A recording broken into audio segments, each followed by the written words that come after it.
Welcome back to Leo's Kitchen. Today we are making crispy, crunchy fries that are delicious and quick to make.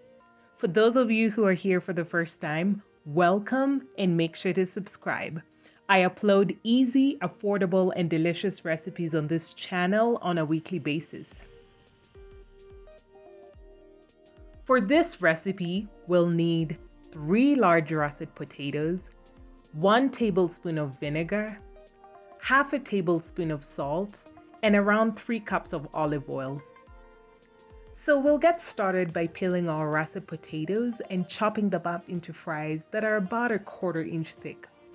We'll also prepare an ice bath by adding about 10 ice cubes into cold water that we'll use to temper our fries after blanching. Add water into a pot with the salt and the vinegar.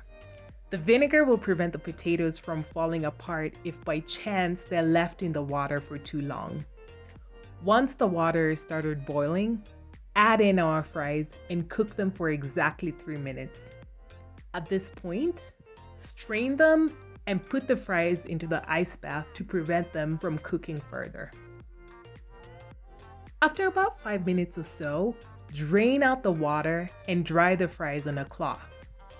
We need to make sure that they're completely dry to prevent oil from splashing while we are frying them. To cook the fries, we'll add the olive oil to the pan that's on medium-high heat, and after about a minute or so, toss in the fries, and we'll need to keep a close eye on them to ensure that they cook well.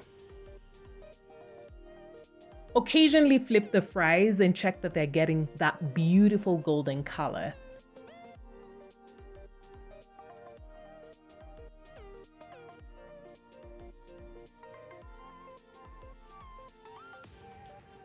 It took me about 7 minutes to get them to perfection. Once done, transfer them into a container lined with paper towels that will soak up the excess oil from the fries. And our fries are done. This was an absolutely fantastic plate of fries. Thanks for stopping by. Until next time, bye.